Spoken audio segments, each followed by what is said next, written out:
और कुछ आपको लगता है कि बीजेपी मुस्लिम से जीतती है? भैया और कोई मुद्दा ही नहीं है, मंदिर मस्जिद हिंदू मुस्लिम के अलावा और कोई मुद्दा है ही नहीं इनके पास में। और कुछ करते हैं, विकास करा है, कुछ दिखाया है करके क्या? केजरीवाल ने जितना बढ़िया काम दिल्ली के अंदर कर दिया है तो शायद कोई गवर्नमेंट कर नहीं सकती। बदलाव चाहते हैं, बदलाव। बीजेपी हटनी चाहिए, कोई भी गवर्नमेंट आए, पब्लिक के बारे में सोचे, विकास के बारे में।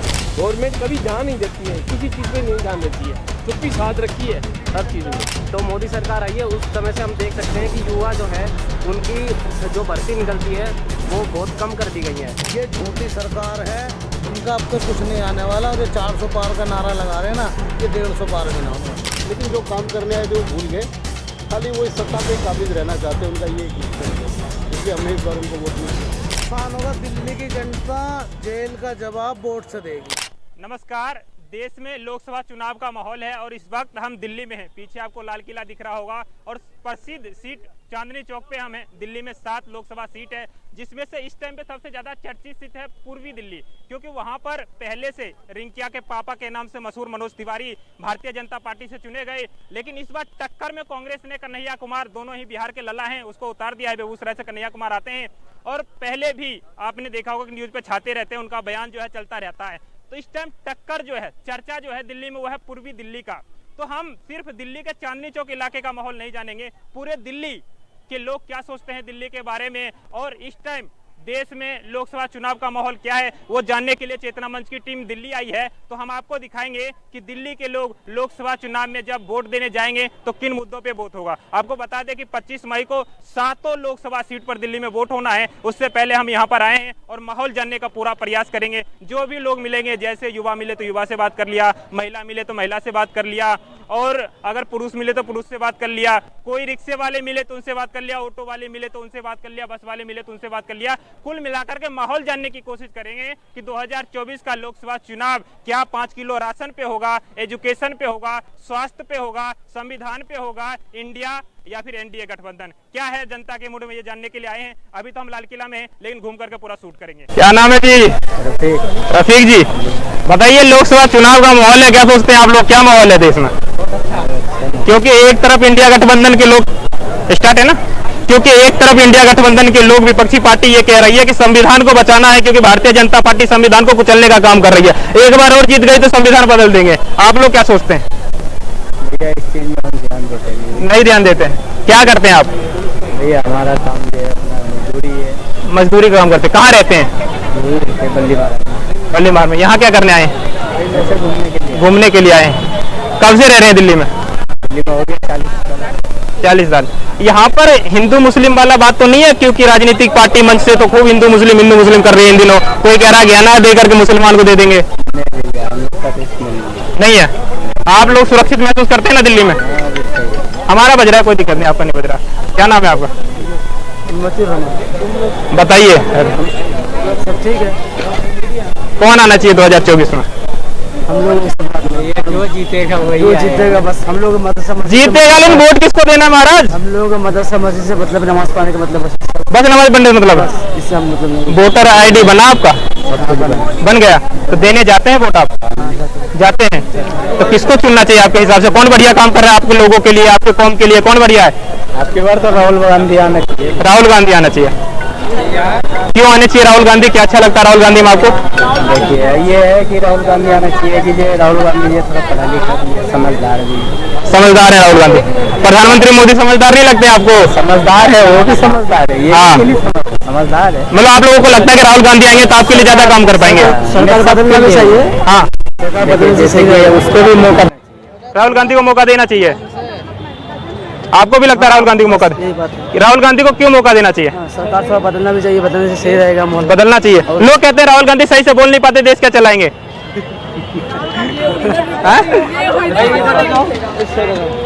बोलो बताइए, क्या नाम है आपका?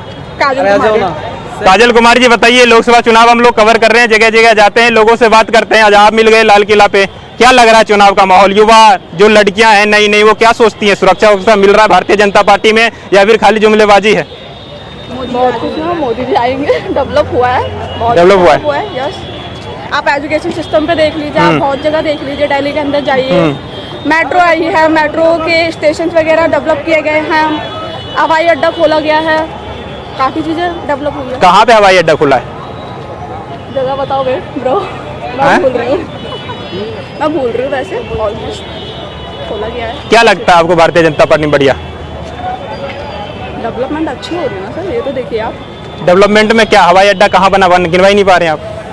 इतना याद नहीं है पर इतना नोटिस है कि बहुत हवाई अड्डे खुले हैं। देश में लोकसभा चुनाव का माहौल है, हम दिल्ली में आए माहौल जानने के लिए। दिल्ली के लोग क्या सोचते हैं?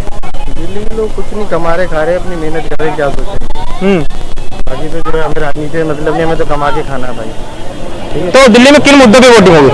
मोदी नहीं होगी, विकास तो होगी, कोई विकास नहीं हुआ, कुछ नहीं हुआ। हमें तो नया बदलाव चाहिए, बदलाव।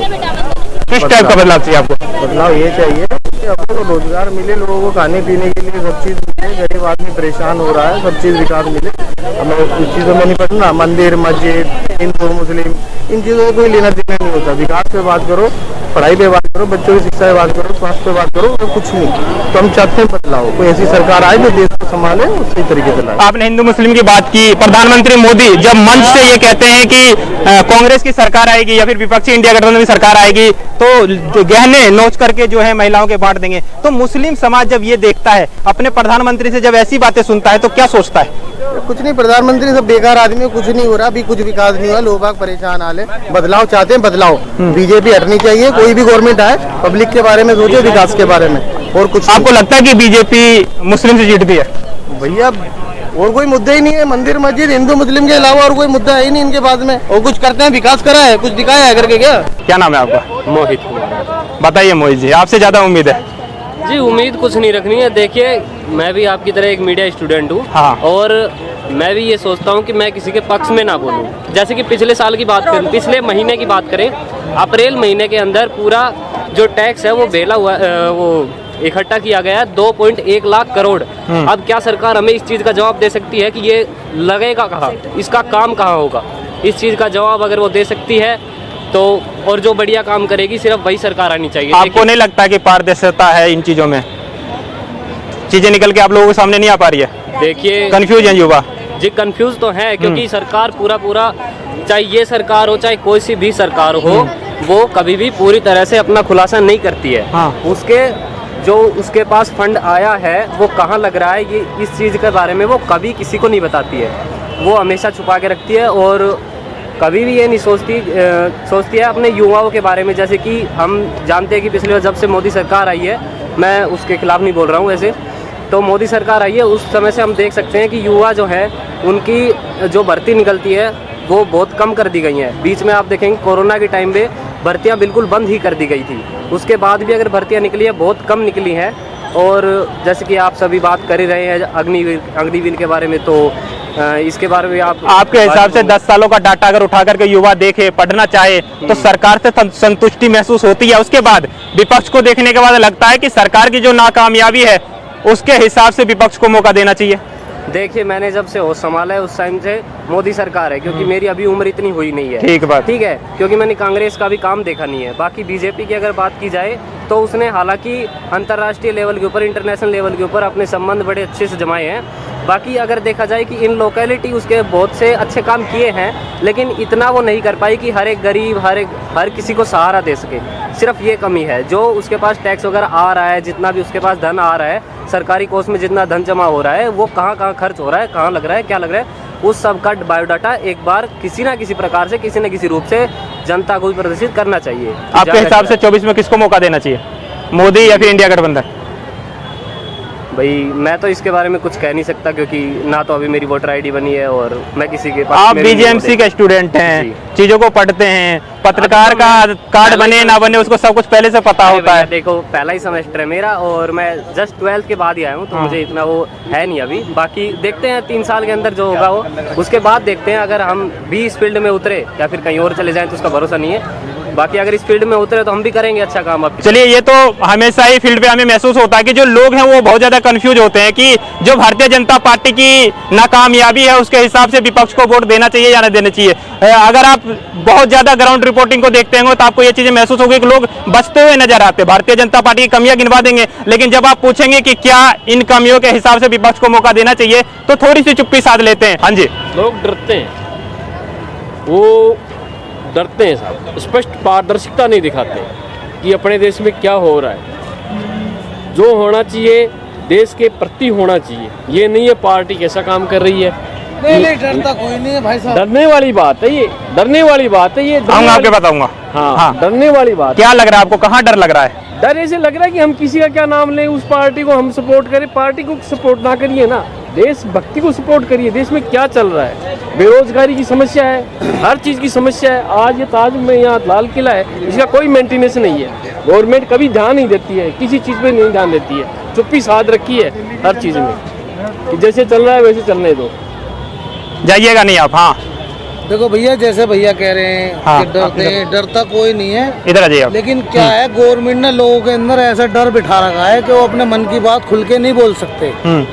अभी क्या है, दिल्ली के अंदर 60 चीज़ों का चुनाव होने वाला है, लेकिन 7 सीट जो आएंगी विपक्ष की आनी है। इनका अब तक कुछ नहीं आने वाला। और ये 400 पार का नारा लगा रहे हैं ना, ये 150 पार भी ना होने। गवर्नमेंट के पास में। अच्छा, केजरीवाल को अंदर में डाल दिया, इससे कुछ भारतीय जनता पार्टी को नुकसान होगा या फायदा होगा? दिल्ली के लोग क्या सोचते हैं?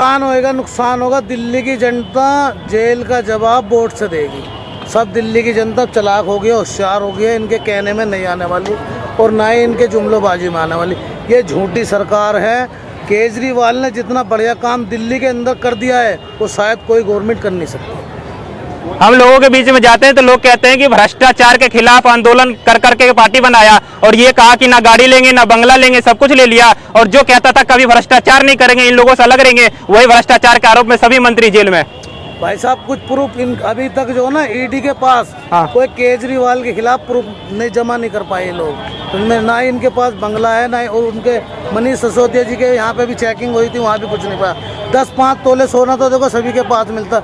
जितना भ्रष्टाचारी लोग बीजेपी में हैं, जितने लड़कियों के रेपिस्ट हैं, लड़कियों का शोषण करते हैं, वो सबसे ज्यादा बीजेपी गवर्नमेंट के अंदर है। जितना भ्रष्टाचार ये लोग कर रहे हैं ना बीजेपी वाले, कोई गवर्नमेंट में नहीं है। इनके जितने भी सारे विधायक हैं, सांसद हैं, सब भ्रष्टाचारी हैं लोग। इनके खिलाफ ईडी एक्शन क्यों नहीं लेती? एक केजरीवाल ने कि माँ उसका क्या कसूर था कि उसने एक छोटा सा अपना लोगों के दिल्ली के अंदर रह के अपन उनकी सेवा करी, दिल्ली की जनता की। महिलाओं के लिए बस फ्री करी, महिलाओं के लिए पानी फ्री करा, महिलाओं के लिए टिकट फ्री करा, और देश जो भी जितना भी मेडिकल सुविधा है, बच्चों के स्कूल की सुविधा है, सब अच्छे से काम किया है। दिल्ली की जनता जानती है कि दिल्ली के अंदर केजरीवाल ने काम किया है, तो भ्रष्टाचार नहीं किया। भारतीय जनता पार्टी कहती है कि पंजाब में चुनाव लड़े, गोवा में चुनाव लड़े, पैसा कहां से आया दिल्ली में, तो वो चंदा का कुछ दिखाई नहीं। इसका मतलब है कि शराब घोटाला हुआ है। एक बात बताओ भैया, शराब घोटाला हुआ है। शराब तो क्या पंजाब से आगे बिकी है? जितना पैसा, जितनी शराब बिकी है, उसका हिसाब दे चुके हैं केजरीवाल जी। और दूसरी बात, पंजाब के अंदर पंजाब गवर्नमेंट पे पैसा था, कोई भूखा नहीं है। पंजाब स्टेट बहुत अच्छा स्टेट है, पैसे वाला स्टेट है। बीजेपी अपना भ्रष्टाचार करती है, सब पार्टियां भ्रष्टाचार करती हैं। कोई कैसे पारदर्शिता नहीं दिखाती है कि हाँ ये देश का पैसा यहाँ लग रहा है, ये हमने काम किया है। बीजेपी कहती है हमारा भारत स्वच्छ है, भारत सारा गंदा पड़ा है। कोई स्वच्छ नहीं है, कोई इंटरनेशनल नीतियाँ नहीं है, कुछ भी नहीं है, सिर्फ दिखावे की बात है। स्वच्छ भारत अभियान लेकर के आए थे, इतना पैसा खर्चा किया एडवर्टीजमेंट में, आप कह रहे गंदा है। सब गंदा पड़ा है, सब गंदगी पड़ी है, कोई सुविधा नहीं है, कोई पानी पीने की सुविधा नहीं। हम तो रास्ते में आते हैं तो 4 टॉयलेट दिख जाता, प्रधानमंत्री के द्वारा बनाया गया। आपसे कुछ नहीं होगा। शिक्षा मेन उद्देश्य है, शिक्षा को एक कारोबार बना दिया इन लोगों ने। हब खोल दिया है इन्होंने। मतलब शिक्षा मेन चीज है, बाकी कुछ भी नहीं है, खत्म। तो शिक्षा के नाम पे लोग वोट भी तो नहीं दे रहे हैं ना। अब केजरीवाल अंदर है, केजरीवाल अकेला क्या कर सकता है? उसको तो किसी न किसी चीज में डालना ही अंदर। आपको लगता है केजरीवाल ने ठीक काम किया? क्योंकि शिक्षा पे अगर कोई मुख्यमंत्री साबित हुए हैं बढ़िया, तो केजरीवाल है। केजरीवाल को हमारे के बारे में पता नहीं है, केजरीवाल कैसा कैसा नहीं है। पर जो गवर्नमेंट की नीतियाँ सामने आती है ना, वो सबसे भ्रष्ट नीतियाँ हैं। कौन सी नीति भ्रष्ट लग रही है आपको? सब लग रही है, बेरोजगारी के मामले में और सब मामलों में लग रही है। जो भी ये मेन जो भी काम करती है, कोई पानी के बारे में, कोई सफाई के बारे में, किसी चीज के बारे में काम करती है, सही नहीं करती है। तो 2024 में आपके हिसाब से किसको चुनना चाहिए? मोदी नहीं तो कौन? सबसे बड़ा सवाल है देश का। विपक्ष को आना चाहिए। विपक्ष में कौन? इंडिया गठबंधन, राहुल गांधी। राहुल गांधी लगता है आपको प्रधानमंत्री चेहरा है? बिल्कुल करेक्ट। पूरा पढ़ावा बंदा है। हाँ, शिक्षित बंदा है। हाँ, देश को आगे ले जाने के लिए। 10 साल हो गया मोदी जी को। हाँ, 10 साल छोटा पीरियड नहीं होता है। 100 स्मार्ट सिटी और भी बहुत सी चीज़ें काला धन सारी चीज़ें 10 साल करने के लिए बहुत टाइम दिया था पब्लिक ने, और बहुत अच्छा नहीं हो पाया। क्या हुआ है आपको दिख रहा है? बड़ा बढ़िया बढ़िया रोड बन गया, जहाँ मर्जी वहाँ 50-60 मिनट में पहुँचा रहे हैं ये लोग। भारत की राजधानी है दिल्ली है, जहाँ हाँ, आप खड़े हैं, हाँ, यहाँ तो वो खुद रहते हैं। हाँ, यहाँ से 100 किलोमीटर दूर गांव में जाइए, राजस्थान में जाइए, Delhi Lucknow express way, Meerut express way, India, Agra. 130 crore लोग क्या दिल्ली लखनऊ हाईवे पे रहेंगे? उसके अलावा राजस्थान भी मुद्दे है, की बात करिए गुजरात भी आप। है, मध्य प्रदेश भी है, उस हाईवे पे आके बैठ जाएंगे सभी। तो किन मुद्दों पे वोटिंग होनी चाहिए? मुद्दा सबसे बड़ा है जो गाँवों तक जीवन स्तर सुधारना चाहिए, जो इम्प्लीमेंट होने चाहिए, जो मोदी साहब जनता से कमिटमेंट। मैं खुद बहुत बीजेपी का कट्टर था, मैंने वोटिंग किया है, बहुत लोग मिलते हैं ऐसे। बहुत संघर्ष किया उनके लिए, गांव दौड़े थे उनको बनाने के लिए, लेकिन जो काम करने आए थे वो भूल गए, खाली वो इस सत्ता पे काबिज रहना चाहते हैं, उनका ये एक लक्ष्य हो गया, इसलिए हमने इस बार उनको वोट नहीं किया। तो आपके मुद्दों पे कौन फिट बैठ रहा है इस टाइम पे? कोई नहीं। तो एक बात ये निकल कर आती है ग्राउंड पे कि भारतीय जनता पार्टी के पहले लोग बहुत सपोर्टर थे, मोदी जी के भाषण खूब दबा करके सुनते थे नेशनल मीडिया पे, लेकिन अब 10 साल टाइम देने के बाद लोगों के मन में बदलाव आया है। तो ये तय है कि आने वाले चुनाव में भारतीय जनता पार्टी के कुछ वोट तो कटेंगे, क्योंकि लोग 10 साल में नाराज है, क्योंकि जो करने आए थे लोगों को लगता है कि वो नहीं कर पाए।